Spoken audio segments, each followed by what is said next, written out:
Another corner house of the NYBG, and I like this little collection of tropical ericads, in South American, Central American ericads.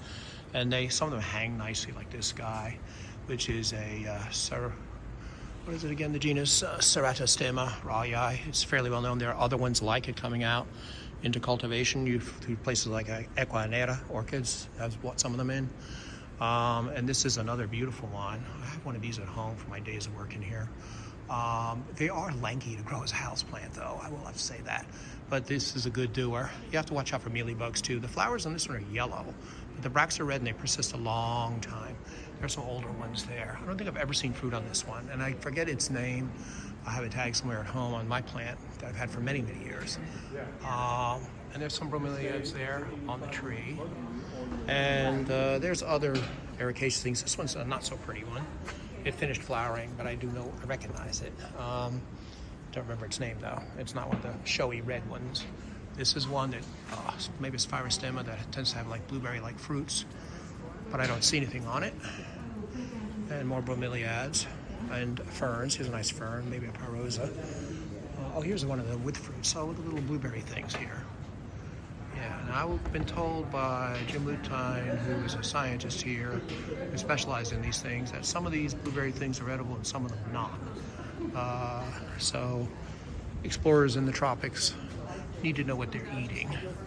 And again, there's various ferns been put onto this tree. Here we see more of the hanging fruit, Spirospermums, buxifolium here, which is pretty widespread. Again, nice blue, whitish fruits. Little Spanish moss in there as well. Nice fern. You can see some nice sori here with spores on the edges of the leaves. This looks like an adiantum of some sort. Those brown things are where the spores come from to make new plants, which would grow on moist rocks like this one here, but I don't see any young baby ones coming up there, nope. And then they have another hanging ericad here with no flowers. And they're more in summer, actually, on a lot of these guys. And from what I've seen, and Tillandsia is all mounted here. And this is the orchid case where they put some orchids in here. So we're going to take a look there, see what they have on display today.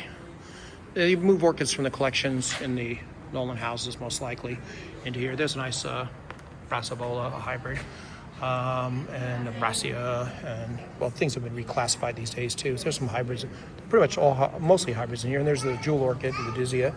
This color, which is a well-known and easy to grow one. You have your requisite Phalaenopsis always. There's a nice cat hybrid back there, Cattleya. And here's a Quawistium. They're kind of a thing for orchid growers. When they go dormant, they make these like hanging flower clusters. There's some that are like almost black. So there's pretty cool stuff in here. It's like the Screaming Child.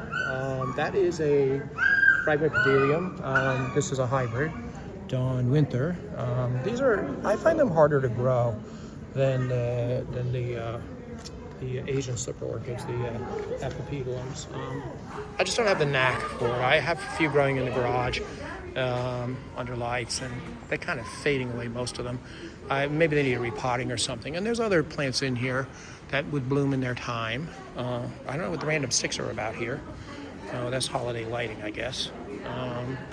Here's a nice tree fern showing the nice unfurling frond there, fiddlehead. And again, if it were to have spores, they'd be on the bottom, but this one doesn't seem to have any spores on it. And more people are coming in, so it's making it a little harder to film right now. The other plants here aren't like so thrilling that they merit much more attention. Nothing's in super gorgeous bloom here, but we'll see in the next house. We should have some nice things. Here's another ericad. This is probably a Maclenia or something like it. Got the green flower, the hummingbird pollinated green flower. I'm thinking it's a Maclenia species, but again, without the tags, I can't be sure here. And this thing looks like a cycad of some sort, not a fern. It's one of the many genera that are in the Americas. There's only a few in the old world, although some of them are pretty speciose, like Encephalotus has a few species in Africa. And cycas, I think, is Asian, if I remember. Here's another ericad. Look, what I mean by gawky.